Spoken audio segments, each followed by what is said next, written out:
de notre église qui a touché notre matériel et c'est ça qui fait que même le décor de ce soir est différent du décor que vous connaissez généralement. Mais qu'à cela ne tient, nous sommes en train de nous efforcer pour nous rassurer que tout retourne en ordre d'ici peu de temps. Le Seigneur a mis dans notre cœur ces derniers temps un thème de cette semaine précisément. Et si c'était ta maison? Et si c'était ta maison? Vous savez, à bien des occasions, nous agissons comme les étrangers. Nous nous comportons comme les étrangers, les visiteurs, alors que tel ne devrait pas nécessairement être le cas. Et pour toi et pour moi, pourquoi? Parce que nous sommes les enfants d'un même Père. Et quand la maison de ton Père est touchée d'une manière ou d'une autre, euh, tu devrais te sentir interpellé pour une action, pour faire quelque chose. Et c'est ça qui fait que dans nos églises, parfois, il y a des comportements qui sont tolérés parce qu'on a l'impression que comme c'est la maison de Dieu, il faut laisser les gens faire ce qu'ils veulent, agir comme ils pensent, et sans une personne qui va dire aux gens, mais attention, ici, soyons conscients que c'est la maison de Dieu. Et ce qui veut dire qu'il y a un comportement qui ne devrait pas être le nôtre toutes les fois où nous nous retrouvons dans la maison de notre Père. Alors, si c'était ta maison qui est en difficulté, que ferais-tu? Si c'était ta maison qui est en train de brûler, et quelle attitude allais-tu adopter? Si c'était ta maison qui est en train de subir les inondations, quelle attitude est-ce que tu allais adopter pour essayer de pallier à la situation? Et si ta maison était prise entre les mains des brigands, un assaut, la cambrioleur essayait de pénétrer ta maison, que ferais-tu à cette occasion? Quelle attitude est-ce que tu adopterais? Quelle position est-ce que tu allais adopter? Nous voulons considérer un passage dans la Sainte Bible, et là c'est dans le livre de Psaume, son chapitre 69. Nous allons prendre le verset 9 et 10. Dans certaines versions, c'est le verset 8 et 9. Mais de toutes les façons, retrouvez-vous dans la lecture et nous allons continuer ensemble. Psaume chapitre 69 à partir du verset 10. À partir du verset 9, s'il vous plaît, selon les versions. OK, qu'est-ce qui est dit là-dessus? La Bible dit, je suis devenu un étranger pour mes frères, un inconnu pour les fils de ma mère. Le verset suivant. Car le zèle de ta maison me dévore et les outrages de ceux qui t'insultent tombent sur moi. Voici un passage très important et très significatif et très parlant. À partir du premier verset que nous venons de lire, il y a les expressions que le psalmiste essaie d'utiliser dans ce passage que vous pouvez constater déjà.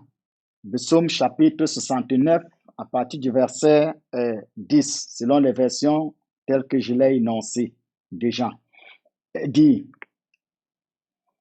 le verset 9, autant pour moi, dans d'autres versions, d'accord, je suis devenu un étranger pour mes frères. Voyez-vous, ici, c'est un peu difficile d'être étranger au milieu de tes frères. Mais c'est ce que le psalmiste ressent. Je suis devenu un étranger pour mes frères. Ce sont mes frères. Ce sont mes frères de sang. Mais curieusement, il s'avère que je me retrouve comme un étranger au milieu de mes frères. Et il va dire l'expression suivante, dit un inconnu pour les fils de ma mère. Alors là, c'est un peu compliqué, mais c'est ce qui se passe. Je suis un étranger qui, c'est une personne qui n'appartient pas à un groupe, à une ville, à une famille. Il n'appartient pas à un groupe, il n'appartient pas à une ville, il n'appartient pas à une famille. Je suis un étranger au milieu de mes frères. Les frères avec lesquels on a eu à grandir, on a eu à faire du chemin on a eu à connaître un certain nombre d'expériences, on a vécu certaines expériences. Il s'avère qu'à un moment donné, David puisse se ressentir comme étant étranger au milieu de ses frères. Il dit un inconnu au milieu des fils de ma mère. C'est ma mère, ce sont les fils de ma mère, mais curieusement, moi, il s'avère que je sois un étranger, ce qui ne devrait pas en être le cas. Mais quand il est un inconnu, cela dit que son identité est ignorée.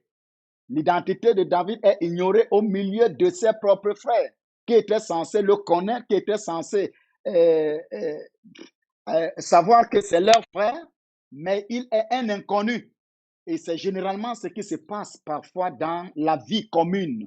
À un moment donné, tu es surpris de réaliser que les gens qui étaient avec toi, qui marchaient avec toi, avec lesquels vous avez des relations intimes, commencent à changer leur regard envers toi. Leur regard en ce qui te concerne n'est plus le même regard qu'ils avaient hier.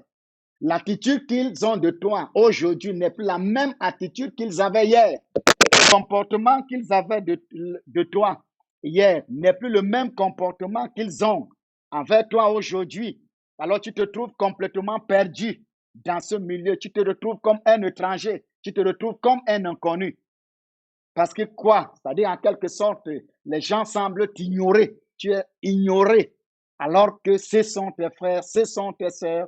C'est le milieu dans lequel tu as vécu, le milieu au sein duquel tu as grandi, le milieu qui t'a vu naître, le milieu au sein duquel tu as bâti un certain nombre de relations. Mais les circonstances de la vie amènent les gens à te regarder comme un étranger et tu ressens directement que tu es comme un étranger, tu n'es plus une personne qui soit la bienvenue au sein de ce groupe, au sein de cette ville, au sein de cette famille. Et généralement, c'est un sentiment qui fait mal. C'est un sentiment qui fait mal parce qu'en fait, tout être humain aurait voulu se ressentir intégré, se ressentir aimé, se ressentir considéré. Mais quand cette perte de considération vient à faire surface et quand on commence à t'ignorer, à t'étiqueter, naturellement, tu as un sentiment qui anime ton comportement. Tu es mal à l'aise alors que tu devrais être à l'aise à cet endroit. Bien-aimés dans le Seigneur, nous voulons nous dire ce soir que quelles que soient les circonstances de ta vie, quels que soient les vents, quelles que soient les tempêtes, quel que soit le comportement que les uns et les autres pourraient avoir en ce qui te concerne, s'il te plaît, n'oublions pas une chose, la vérité reste et demeure la vérité. J'ai toujours aimé ce passage de la Bible dans 2 Corinthiens chapitre 13, le verset 8 qui dit, nous n'avons pas d'armes contre la vérité, nous n'en avons que pour la vérité. S'il te plaît, nous voulons te conseiller ce soir de demeurer dans la vérité. Demeure dans la vérité, vis dans la vérité, quelles que soient les circonstances, quels que soient les vents, quelles que soient les tempêtes, quel que soit ce que les gens pourraient projeter en toi. S'il te plaît, demeure dans la vérité. Aussi longtemps que tu vas demeurer dans la vérité va te défendre. La vérité se défend en elle-même. Et avec le temps, tout le monde finit par réaliser que ça, c'est la voie de la vérité, ça, c'est le chemin de la vérité, ça, c'est le comportement d'un homme, d'une femme, d'une personne qui est dans la vérité. Parce que si nous voulons un changement dans notre société, si nous voulons un changement dans notre contexte, si nous voulons un changement avec les gens qui nous frottent, il faudrait qu'ils voient en toi, il faudrait qu'ils voient en moi que nous sommes les hommes et les femmes de vérité. Il me souvient encore notre grand frère Josué. Je me rappelle à un moment précis dans l'histoire du peuple d'Israël, qu'est-ce qu'il avait dit? Il dit, quant à vous, choisissez qui est-ce que vous voulez servir. Si c'est Dieu, il n'y a pas de problème, servez Dieu. Mais si ce n'est pas Dieu et que vous voulez servir les idoles, il n'y a pas de souci. De toutes les façons, faites un choix par rapport à ce à quoi vous allez définir votre carrière. Mais il dit, quant à moi et à ma maison, nous allons servir l'Éternel. L'histoire a besoin des hommes qui se déterminent qui se distinguent dans leur conviction, qui se distinguent dans leur élan, dans leur désir de servir Dieu.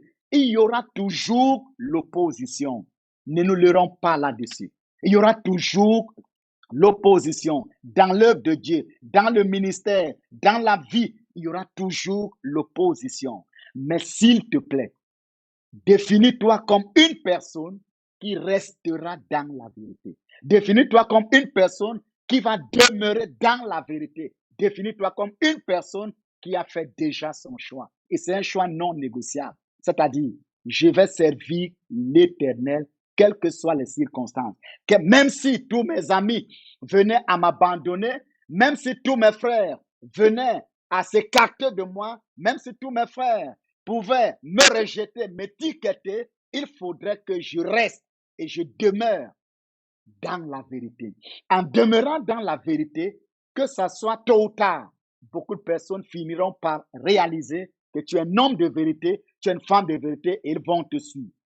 Vous savez, il y a les gens qui nous observent, les gens qui nous regardent et voudraient voir si nous sommes convaincus de ce que nous sommes en train de faire, si nous sommes sûrs de ce que nous sommes en train de faire. Et s'il te plaît, mon frère, vous le savez d'autant plus que moi, même les gens qui ont crucifié le Seigneur Jésus, enfin la personne qui menait cette opération, quand il a terminé de crucifier le Seigneur Jésus-Christ, la même personne plus tard a réalisé qu'il était le Fils de Dieu.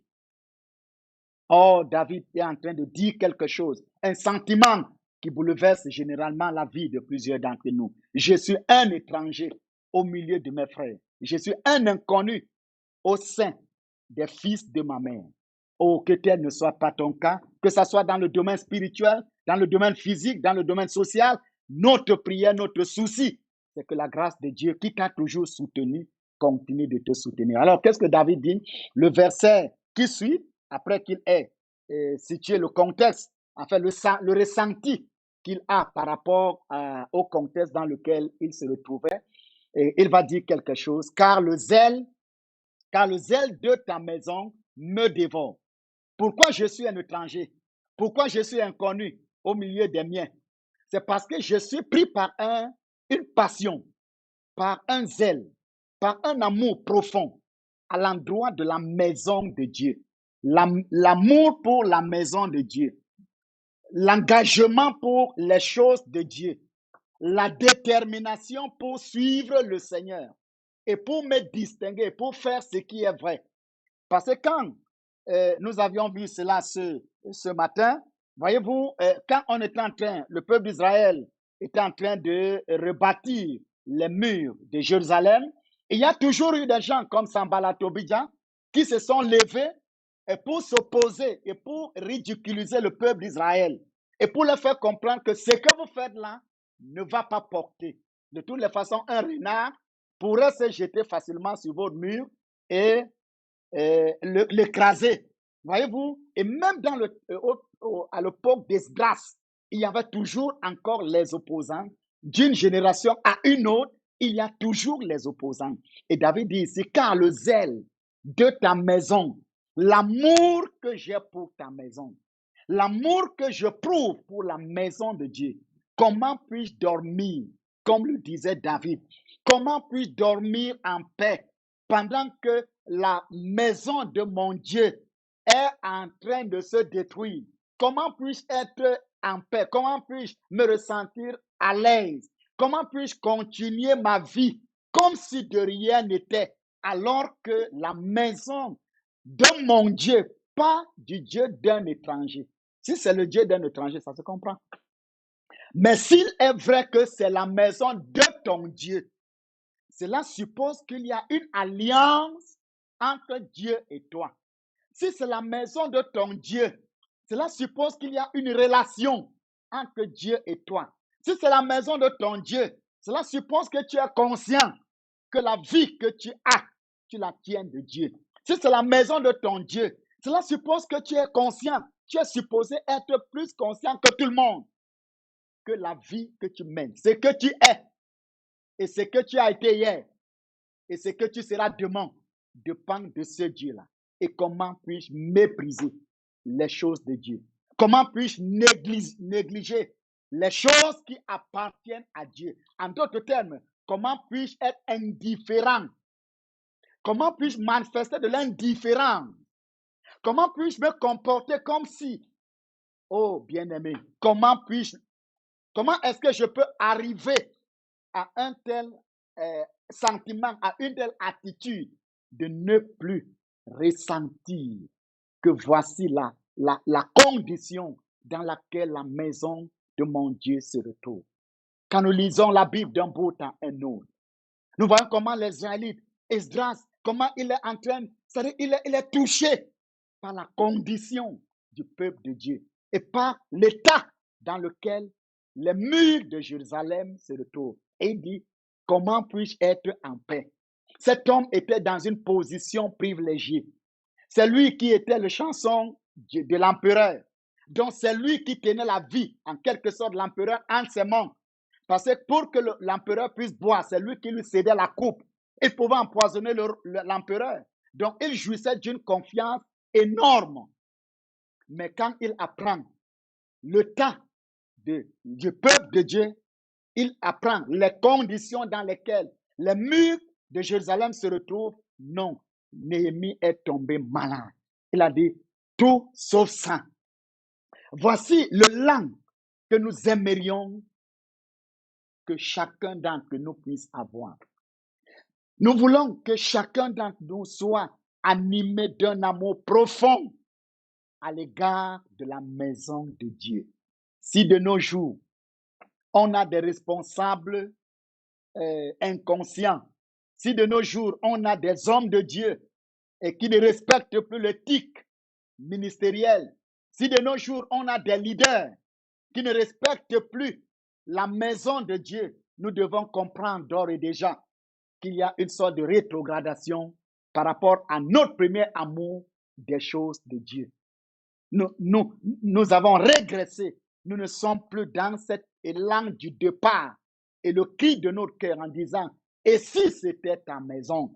C'est un cri interpellatif pour nous ramener à une prise de conscience qu'il faut reconsidérer la vie dans laquelle tu te retrouves et la position dans laquelle tu te retrouves, bien-aimé dans le Seigneur. Reconsidère tes voies. Reconsidère. Essaie de voir de quelle manière est-ce que tu as connu Dieu hier. De quelle manière est-ce que tu étais animé par des choses de Dieu. De quelle manière est-ce que quand en fait tu vivais pour le Seigneur, comment est-ce que tu as connu le Seigneur? Comment est-ce que tu étais engagé pour les choses de Dieu? Tu étais prêt à donner de ta vie. Tu étais prêt à donner de ta force, de ton énergie. Tu parcourais les kilomètres. Tu étais prêt à tout pour que Dieu soit honoré dans ta génération. Et aujourd'hui, que s'est-il passé? Qu'est-ce qui ne va pas, mon frère, ma soeur? C'est l'occasion de reconsidérer ta vie. Aujourd'hui, que ce soit à l'école de dimanche, comment est-ce que tu te comportes? Ces enfants qui sont à l'école de dimanche, est-ce que tu les vois comme les étrangers? Alors, quand tu les considères comme les étrangers, ou bien quand tu te considères comme toi-même comme un étranger, naturellement, cela va indiquer le comportement, l'attitude qui va s'en suivre. Si tu te ressens comme étranger, ça va déterminer ton attitude, ça va déterminer ta conduite, ça va déterminer l'action que tu poseras. Mais si tu t'identifies comme étant quelqu'un de la maison, que c'est ma maison, on ne te demandera pas de faire, mais tu feras. On ne va pas te supplier de faire, mais tu encourageras les autres personnes de faire. On ne va pas te prier pour que tu agisses, non, mais tu seras un apôtre, un artisan pour aider d'autres personnes en leur disant non, allons, bâtissons, allons, travaillons, allons, rectifions. Comment se fait-il de nos jours dans l'église? Chacun d'entre nous appartient à une église. Que ce soit le groupe de la chorale, comment pouvons-nous constater une sorte de légèreté au niveau de la chorale? C'est parce qu'à un moment donné, il y a ce sentiment d'étranger. Il y a ce sentiment d'inconnu. On est comme les étrangers, on est comme les inconnus. On ne ressent pas que cette affaire, c'est notre affaire. Comment se fait-il que dans nos groupes d'intercession, les gens viennent quand ils veulent, comme ils veulent? C'est qu'à un moment donné, on n'a pas, c'est-à-dire on perd la notion que c'est ma chose, c'est notre chose. Et on se retrouve comme si c'était la chose des autres. Et là, quand on a dans la pensée que c'est la chose des autres, cela va déterminer naturellement notre conduite. Comment se fait-il que notre façon d'adorer Dieu, notre façon de chanter pour Dieu, notre façon de louer Dieu, notre façon d'être à l'église, je vous assure, bien aimé, la manière dont tu es à l'église détermine naturellement le sentiment que tu as. Si c'est un sentiment d'être étranger, cela va déterminer le reste des choses. David dit, le zèle de ta maison.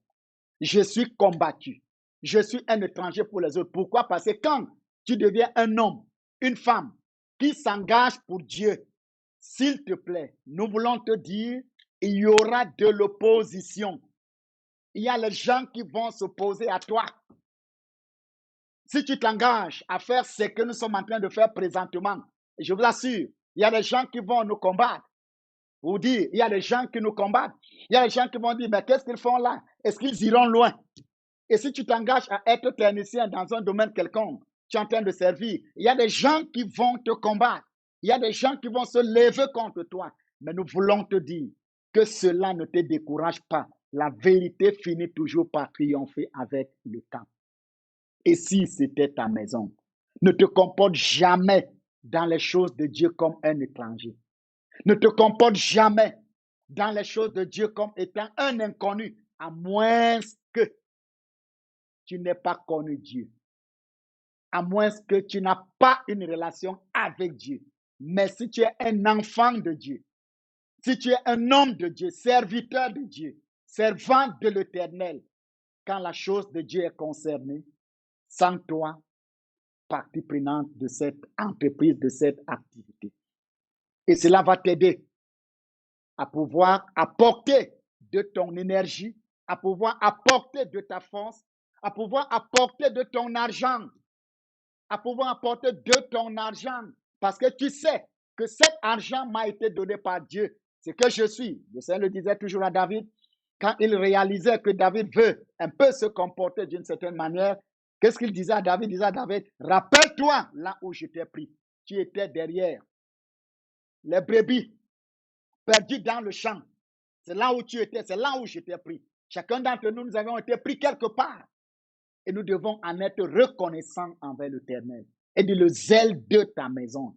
Nous prions ce soir que le zèle de la maison de Dieu embrasse ton esprit, embrasse ton âme et embrasse ton corps. Au nom puissant de Jésus. Que tu sois un homme embrasé par ce feu, par cette passion, par cet amour, par cet élan, par cette détermination, que tout le monde peut se retirer. Mais moi, je ne le ferai jamais. Tout le monde peut abandonner, mais moi, je ne le ferai jamais. Tout le monde peut négliger les affaires de Dieu, mais moi, je ne le ferai jamais. Tout le monde peut s'écarter de la maison de Dieu, mais moi, je ne le ferai jamais.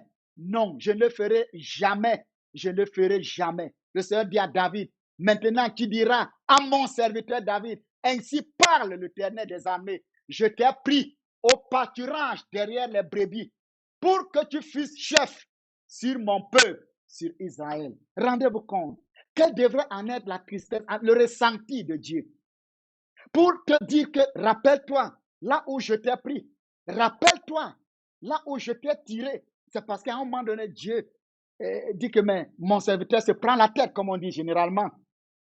Il se prend la tête.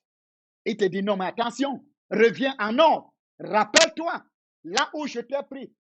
Je t'ai pris au pâturage derrière les brebis. Tu étais derrière les brebis. Toi et moi, nous étions où quand Dieu nous a pris? Chacun d'entre nous, nous nous vautrions dans la boue du monde, dans les méandres de ce monde. Nous étions dans la vie du péché, la vie de rébellion, la vie d'incrédulité. Mais c'est là où Dieu nous a pris. Et je nous rappelle, bien-aimé, tu n'étais pas la seule personne de ta famille. Tu n'étais pas la seule personne de ta génération. Tu n'étais pas la seule personne de cette maison. Mais Dieu t'a choisi. C'est un amour de Dieu pour toi. Il t'a aimé. L'amour que Dieu a eu pour toi a mené Dieu à pouvoir donner ce qui lui était cher. Et qu'est-ce qui lui était cher? À un moment donné, il avait envoyé les prophètes, il a envoyé les anges, il a envoyé beaucoup de moyens pour ramener l'homme à lui. Et au finish, il a donné son propre fils. Pourquoi Dieu a vu l'urgence de donner son propre fils parce que c'est sa chose. Et quand c'est ta chose, tu déploies les meilleurs moyens parce que tu sais le résultat que tu attends. Quand c'est ta chose, tu utilises les meilleures méthodes. Pourquoi? Parce que tu sais ce que tu attends comme résultat. Il a utilisé toutes les méthodes avant. Au finish, il va utiliser la méthode de son fils. Son fils, son unique fils. C'est lui qu'il aimait et qui reposait à son sein. Pourquoi? Parce que c'est sa chose et c'est naturel. Quand c'est ta chose, tu utilises les meilleurs moyens, les meilleures méthodes, les meilleures stratégies. Parce que personne n'aimerait que sa chose puisse échouer. Et c'est ce sentiment que nous voulons que vous puissiez adopter pour les choses de Dieu. Si c'était ta maison. Et si c'était ta maison. Il y a un autre passage que j'aimerais que nous puissions lire, Jean chapitre 2, le verset 17. Et si c'était ta maison, et si c'était ta maison bien-aimée, quelle méthode utiliserais-tu? Est-ce que tu agirais avec légèreté? Est-ce que tu vas négliger cette affaire? Et c'est quand on va dire contribuons pour bâtir, tu vas dire non, je ne vais pas contribuer. Et si c'est pas, on n'est pas là pour flatter quelqu'un, on n'est pas là pour dire à quelqu'un donne et on va te donner, Dieu va te donner. Non. Quand tu sais que c'est ta maison, en fait, tu fais parce que c'est ta maison. Tu ne fais pas parce que tu voudrais qu'on te paye après. Tu ne fais pas parce que tu attends une bénédiction, mais tu fais parce que tu sais que c'est ce qu'un fils doit faire. C'est ce qu'une personne normale, une personne censée être menée à faire. Bien-aimé dans le Seigneur, nous ne sommes pas là ce soir pour dire à quelqu'un, si tu donnes, Dieu va te donner. Non. Voici ce que nous voulons, que chacun d'entre nous essaie d'intégrer. Et quand le principe est intégré, le comportement va suivre. Et si c'était ta maison, tu attendrais qu'on puisse te bénir après que tu aies agi? Non. Dès lors que tu intègres le principe, le comportement va suivre. Voyez-vous? Et dans Jean chapitre 2, le verset 17, qu'est-ce que la Bible dit là? Ses disciples se souviennent qu'il est écrit, le zèle de ta maison me dévore. Le zèle de ta maison me dévore. C'est le Seigneur Jésus. Enfin, il se souvient de cette pensée, le zèle de ta maison. Jésus est venu sur la terre, pas pour se faire un nom, mais pour sauver. Jésus est venu dans le monde. Ce n'était pas pour se faire un nom, mais c'était pour nous sauver. Il venait pour les affaires de son Père. Il venait pour les affaires de sa maison. Il n'est pas venu pour être acclamé. Il n'est pas venu pour être ovationné. Il n'est pas venu pour que les gens le reconnaissent. Il est venu pour faire ce à quoi il était venu. Ce à quoi il était né. Il est venu dire le zèle de ta maison. Et c'est pourquoi jour et nuit, il s'activait pour accomplir le but de sa mission. Au moindre détail, mon frère, ma soeur, ne vois-tu pas que le temps s'en va? Le temps s'en va. Tu n'as plus 16 ans d'âge. Cela veut dire que tu n'es plus au début de ta vie. Tu as déjà fait du chemin. Tu es animé par quel élan, quel zèle? Le zèle pour la maison de Dieu ou le zèle pour les affaires du monde? Tu es animé de quel amour es-tu pris? De l'amour de Dieu ou l'amour pour le monde? Parce que si c'est l'amour pour Dieu, naturellement, là où est ton cœur, là se trouve ton trésor. Là où est ton trésor, là se trouve ton cœur. Si Dieu est ton trésor, ton cœur va se trouver dans les affaires de Dieu. Tu ne verras jamais un enfant à l'église et te comporter comme si c'était un enfant d'un étranger. Que ce soit à l'école de dimanche, au milieu des jeunes, des hommes, des femmes, les leaders, quand tu es à la maison et que c'est ta maison, tu apporteras ta contribution pour que les choses marchent et pour que les choses aillent dans les normes. Et de le zèle de ta maison. Le zèle de ta maison me dévore. Je suis passionné. Je suis rempli d'amour pour la maison de l'Éternel. Vous allez revoir notre prédication du matin, toujours dans ce contexte, dans le même élan d'esprit. Voyez, Un bon juif était animé d'un amour profond pour Israël. C'est-à-dire que quelle que soit sa position à l'étranger, Israël, ça c'était la fierté de tout juif. Israël, le temple d'Israël, c'était la fierté. Il n'y a rien qui les mettait aussi en paix que leur nation. Et quand leur nation était touchée et que les murs étaient tombés ou bien que le temple était détruit, non, ils perdaient la paix. Je me souviens un jour, on leur avait demandé, chantez-nous les cantiques que vous chantiez dans votre territoire. Il dit, mais comment pouvons-nous le faire? Comment pouvons-nous chanter les cantiques qui appartiennent à Dieu, les cantiques qui sont en l'honneur de Dieu dans un pays étranger? On leur a dit, décrochez vos instruments, chantez pour nous. Il dit, mais ce n'est pas possible. Voyez-vous, pour eux, ça ne se comprenait pas. Comment pouvons-nous le faire?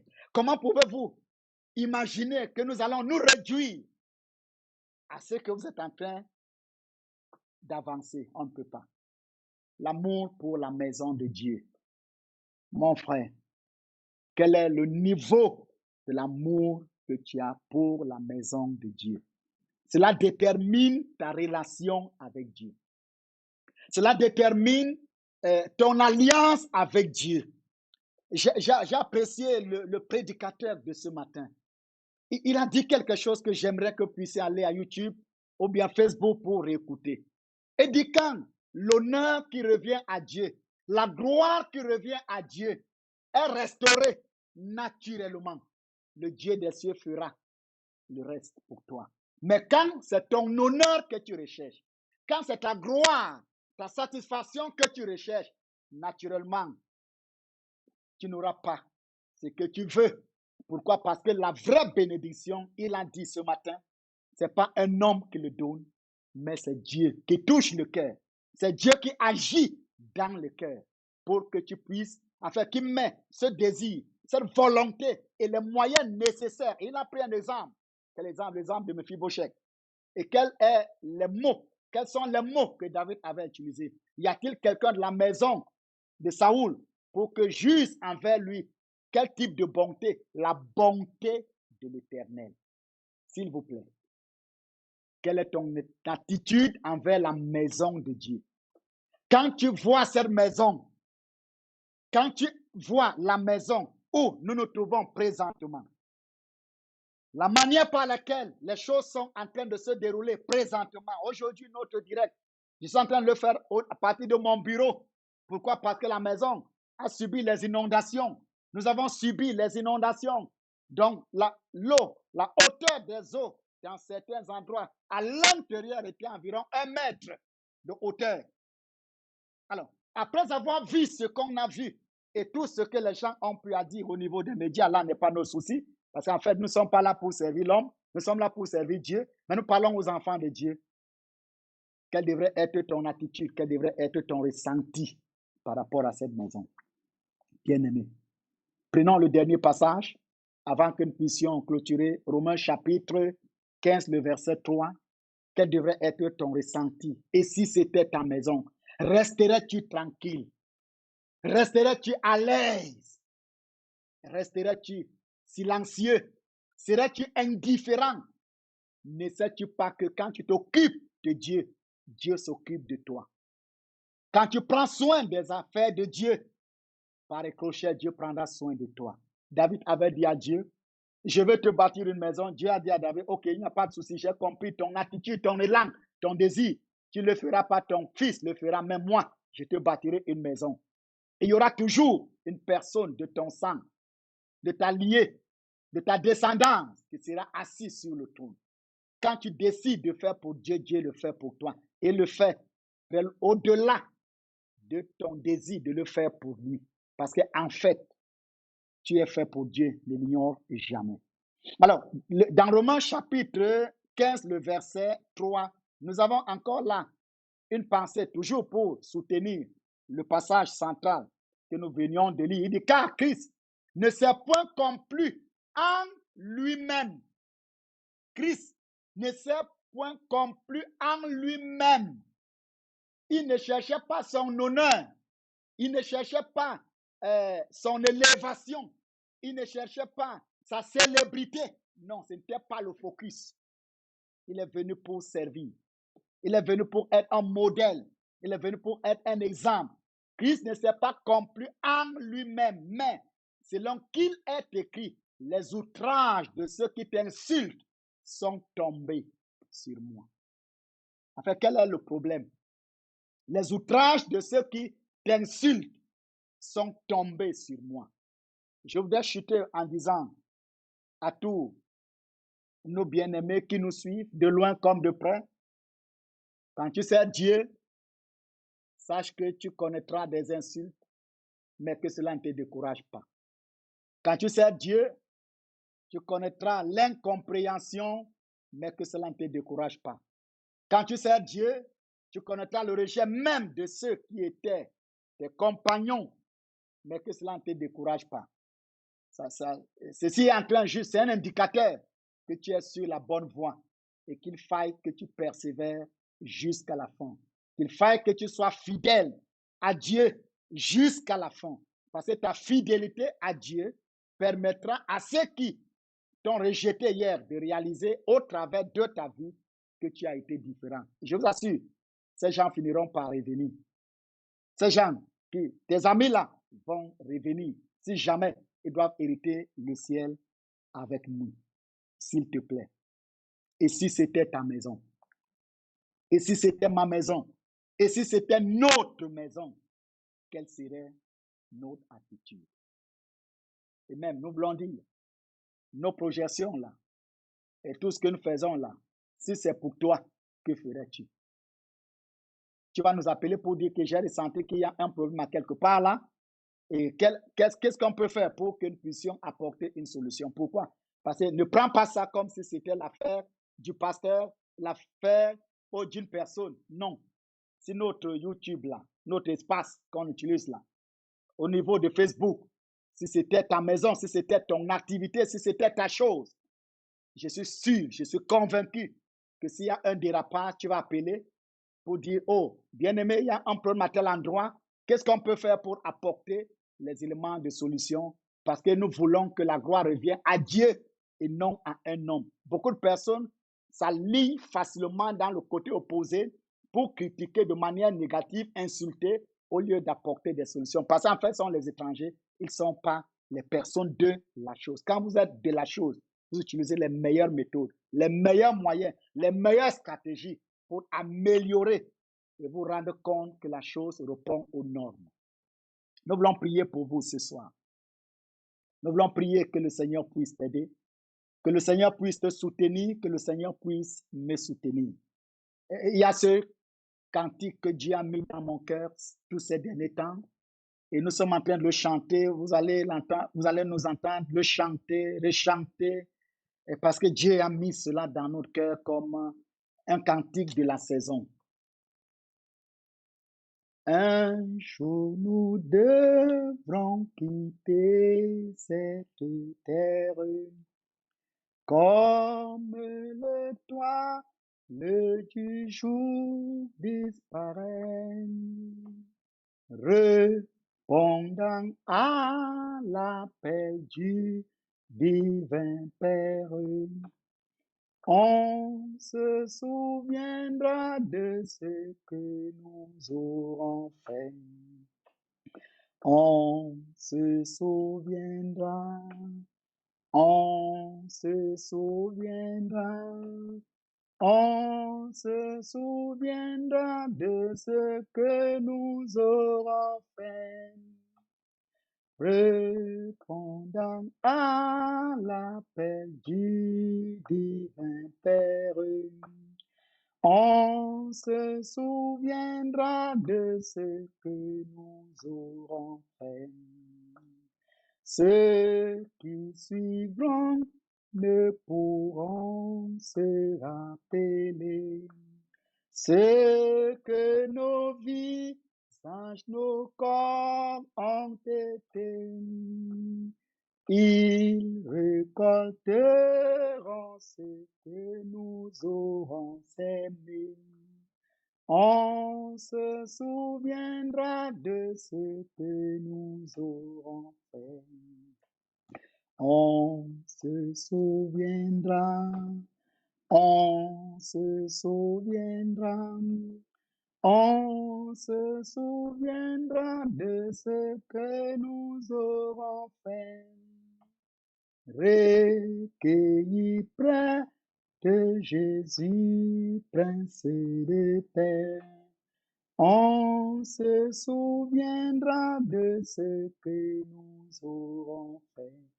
Oh, on se souviendra, on se souviendra, on se souviendra de ce que nous aurons fait. Recueillis près de Jésus, Prince de paix. On se souviendra de ce que nous aurons fait. Je veux que nous chantons encore le deuxième couplet ensemble. Ceux qui suivront ne pourront se rappeler ce que ton visage, ton corps aura été, mais ils récolteront ce que tu auras semé. On se souviendra de ce que nous aurons fait. Bien-aimé dans le Seigneur, ne l'oublie jamais. Un souvenir en ce qui te concerne est en train d'être écrit quelque part. Un souvenir, il faudra qu'on se souvienne de toi. Ceux qui suivront ne pourront se rappeler ce que nos visages, nos corps ont été. Ils récolteront ce que nous aurons semé. On se souviendra de ce que nous aurons fait. On se souviendra, on se souviendra, on se souviendra de ce que nous aurons fait. Recueillis près de Jésus, Prince de paix. On se souviendra de ce que nous aurons fait. Oh, on se souviendra, on se souviendra, on se souviendra de ce que nous aurons fait. Recueillis près de Jésus, Prince de paix. On se souviendra de ce que nous aurons fait. Nous prions. Parle à Dieu, mon frère, ma sœur. Et si c'était ta maison, comment est-ce que tu te comporterais? Comment est-ce que tu agirais? Et quand tu seras recueilli auprès du Père, quel souvenir voudrais-tu retrouver dans sa présence? Quel souvenir, quelle histoire voudrais-tu retrouver dans la présence de celui pour qui tu vis aujourd'hui? Parle à Dieu. Et si tu réalises à bien des égards que tu as été léger, tu as été négligent, tu n'as pas fait ce qu'il fallait faire, c'est l'occasion aussi de demander à Dieu de te pardonner, de renouveler ton engagement envers la maison de Dieu. Il dit, le zèle de ta maison me dévore. L'amour que j'ai pour ta maison est en moi comme un feu qui me consume. Nous parlons au Seigneur ensemble. Notre Dieu, notre Père, nous bénissons une fois de plus ton nom. Nous célébrons ta grandeur et nous te disons merci. Tu es fidèle, notre Père, et tu tiens à t'adresser à nous comme un père le ferait à l'endroit de ses enfants. Tu nous parles ce matin et tu nous parles ce soir et tout au long de cette semaine. Et si c'était ta maison? Seigneur, s'il te plaît, nous prions que tu nous pardonnes toutes les fois où on a agi comme si nous étions les étrangers, comme si on était les visiteurs.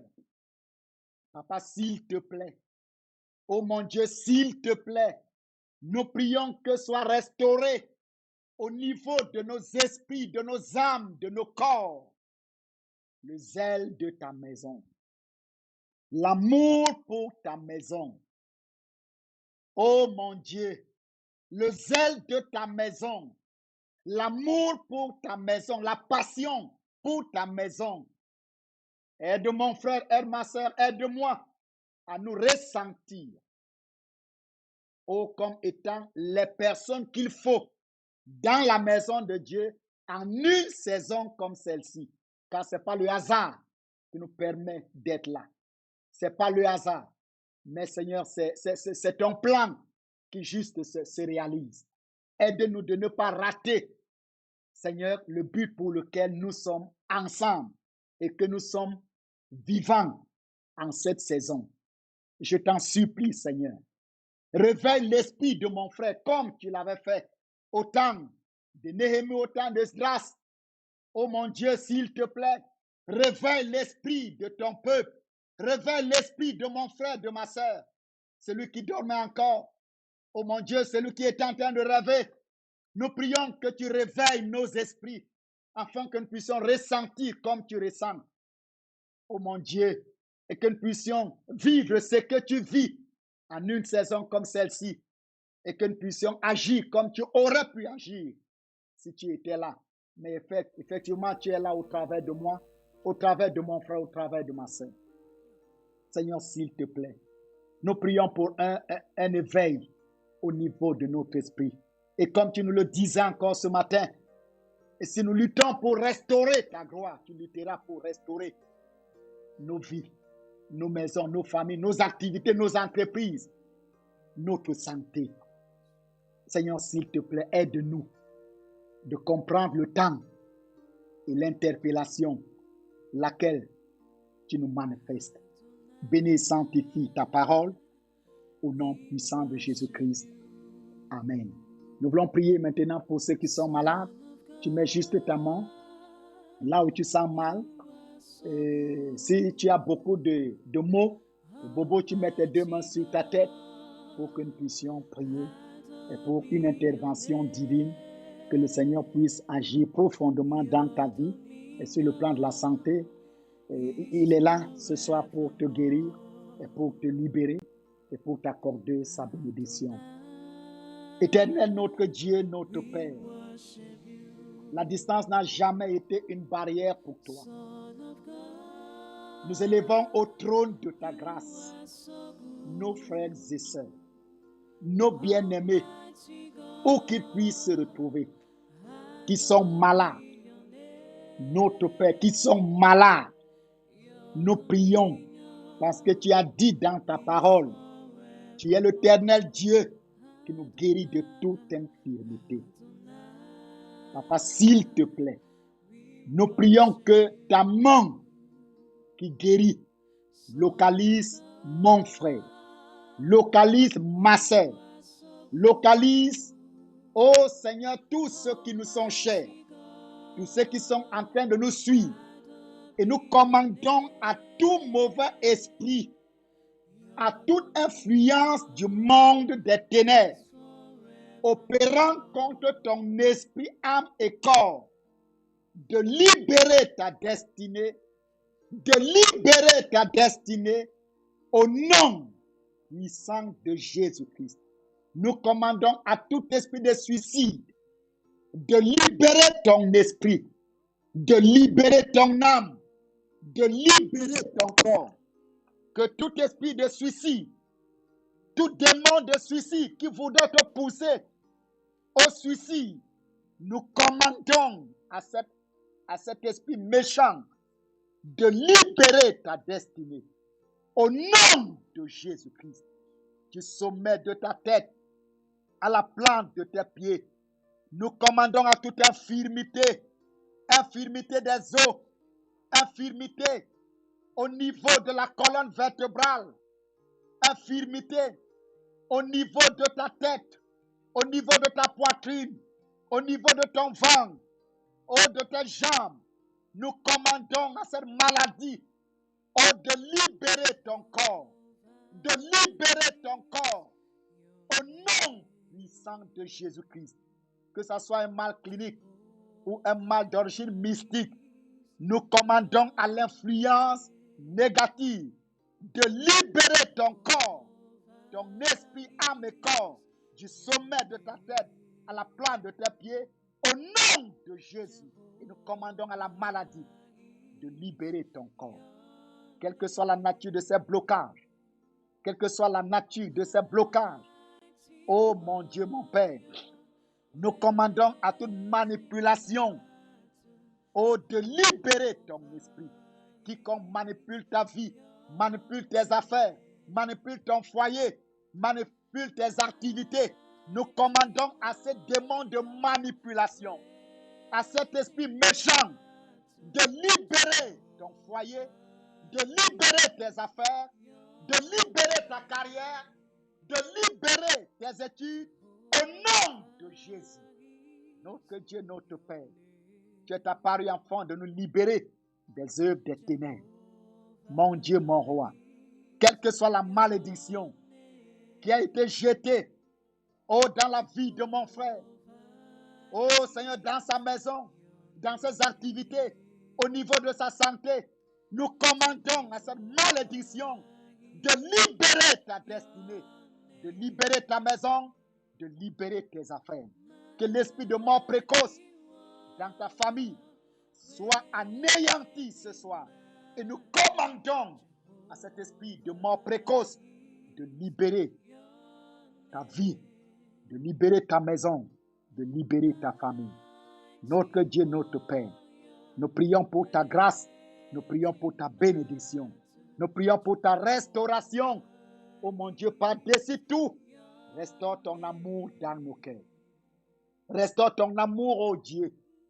Seigneur, s'il te plaît, oh mon Dieu, s'il te plaît, que nous puissions nous identifier à cette parole, oh du psalmiste, que le zèle de ta maison, l'amour pour ta maison, qui aura été exprimé plus tard par le Seigneur Jésus-Christ, que cet amour, ce zèle, cette passion, ce dévouement des choses de Dieu embrasse l'esprit, l'âme et le corps de mon frère, de ma soeur et de moi-même. Aide-nous, Père, à revenir à notre premier amour, premier engagement, consécration, détermination, de nous distinguer et de faire la différence. Merci de bénir ce moment et de glorifier ton Saint-Nom. Au nom puissant de Jésus-Christ, nous avons prié. Amen. Amen. Nous disons merci à Dieu pour ce soir. Par sa grâce, nous serons là assurément vendredi soir, dimanche matin comme d'habitude et dimanche soir. Donc nous prions que restons en prière, priez pour nous, que le Seigneur nous accorde plus de grâce et que le Seigneur nous soutienne dans cette activité. Priez pour les techniciens, priez pour toute l'équipe qui travaille avec moi. Priez pour que le Seigneur soit avec nous et que très bientôt, bien de choses soient restaurées dans ce qui est en train de l'être, comme vous le constatez déjà. Que le Seigneur vous bénisse, bénisse vos maisons, bénisse vos activités et vous accorde une meilleure semaine au nom puissant de Jésus-Christ. Amen.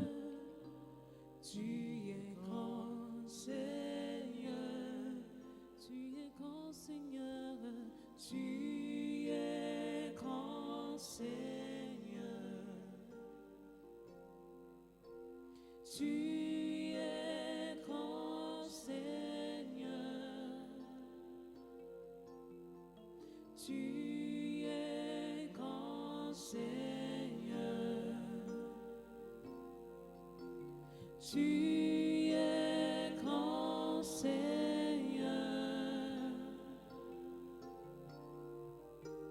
magnifique, digne de louange. Tu es grand Seigneur, magnifique, digne de louange. Tu es grand, Seigneur.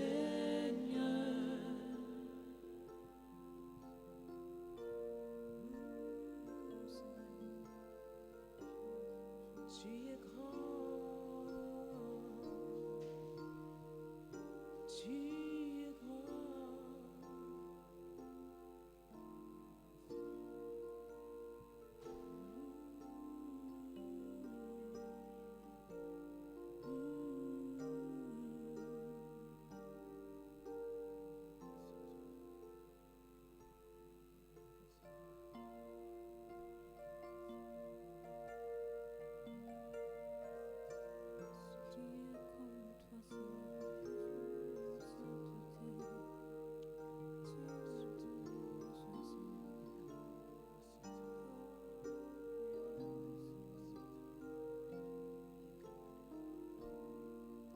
parmi les dieux qui est comme toi.